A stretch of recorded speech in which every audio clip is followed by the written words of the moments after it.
interesting thing about it is people can look at this and they can research it for themselves, and Joe can attest to this because I've pointed it out to him and I've showed him that the magnetic field that is put out in a rodent coil when it's activated looks much like the compass and square of a Freemason symbol. These are all ancient symbols of power. They're hidden knowledge. They're the knowledge of the Illuminati, and that is exactly why I have to agree with you, Joe, that this technology has been hidden from us, the people, for so long, because if it ever got out, the elites and the powers that be would just lose their grip. They would just be just like everybody else.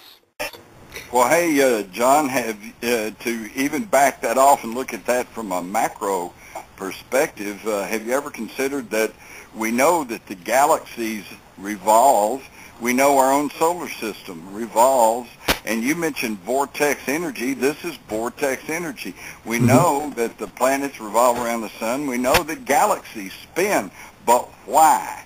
What causes them to spin? And you're talking about symbols. Think of the swastika, one of the oldest symbols on Earth, and if you'll think about it, it's a spiraling arms, and if you attach movement to the arms of the swastika, it's a vortex energy symbol. Absolutely, and Marco Rodin in a 44-part a video series on YouTube, Marco Rodin and Vortex Mathematics. You can go and watch it. It's about 4 hours long for if you watch 0 to 44 straight through. He talks about it and brings up the swastika. They bring up the pentagram as well as many other of the ancient symbols that we see listed on the pyramids or on modern-day architecture today. And we point to them and say, "Ooh, that's a symbol of evil." Or is that just what we've been indoctrinated to believe? John, I find that extremely interesting. Is that we have been indoctrinated to believe that these symbols are they have an evil mysticism about them, and people are told to stay away. But really, when it comes down to it, some of the secrets of the ancient world are locked in these symbols, and that seems to be just a power ploy on the part of the powers that be to keep people away from it. But what I have absolutely. How do you keep a kid in bed? I mean, to be cruel to them, just say, stay in your room, I'm going to lock your room. If you come out of the room and come up the hall, there's a monster that's going to get you. So that kid stays in his room, frightened to come out of his room, frightened to step foot out of his bed after he's been put to bed at night. But guess what? The kid got brave enough to open up the door, walk down the hall, and find out that the monster wasn't real. Well, Jim, how do you feel about current events, how they're playing out, and where we're going from here? Do you feel like we're at a tipping point as far as where we are as a civilization or a society? Absolutely. In fact, the thing that's really got me concerned about the whole thing is that I've been watching these secret societies and these shadow governments operating for about 30 years now, and up until very recently, up until, I guess, post 9/11, it's been a fairly slow process. It's been 2 steps forward, 1 step backwards, 2 steps forward, 1 step backwards. But now they're making a full court press, and it's almost as though they somehow know that something's coming up in the very, very near future, and that they've got to get control of everybody before whatever it is that's going to happen happens.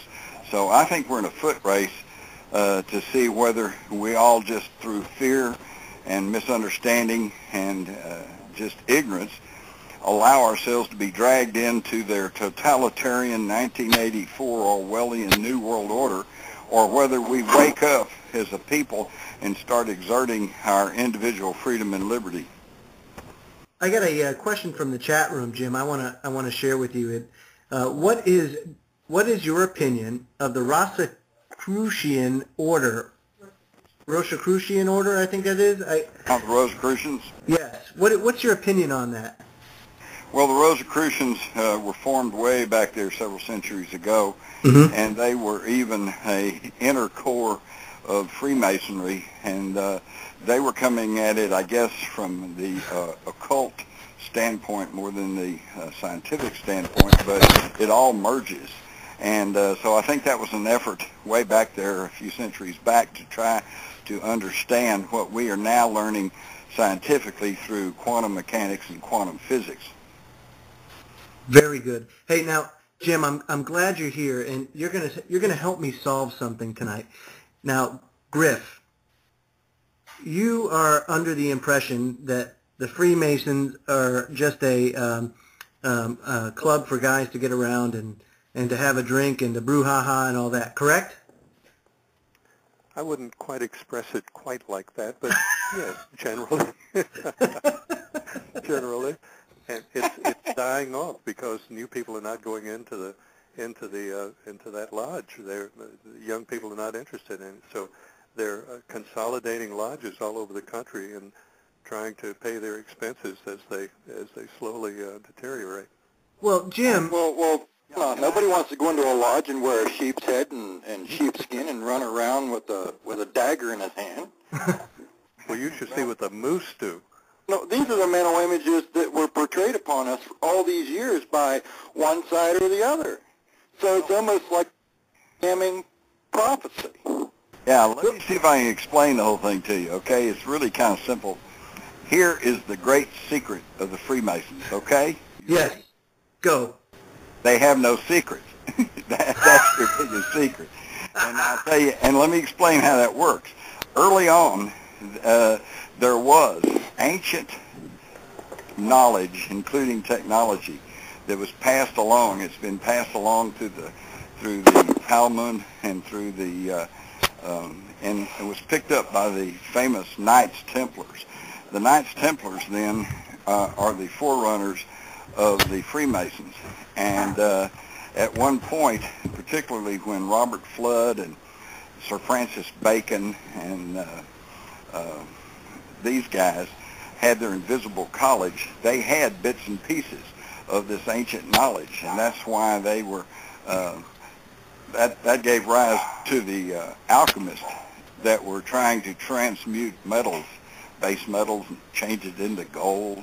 They knew it could be done. They just weren't clear how, and they were working on it because they didn't understand the full range of the technology. But at the time of King James the First in England, when he was overthrown, had to flee to France, most of these people who came to be known as the Jacobites or the Jacobins, Jacob being another name for James, they were the supporters of King James, and they fled England too. And at that time, the secrets of Freemasonry were essentially lost.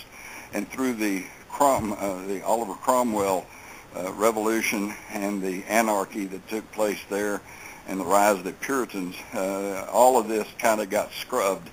But then after a while, when the monarchy was restored and they began to set up the royal family in England, they decided that Freemasonry was a pretty good idea, and they also knew the Freemasons had some of this knowledge, so they began to try to put it back together.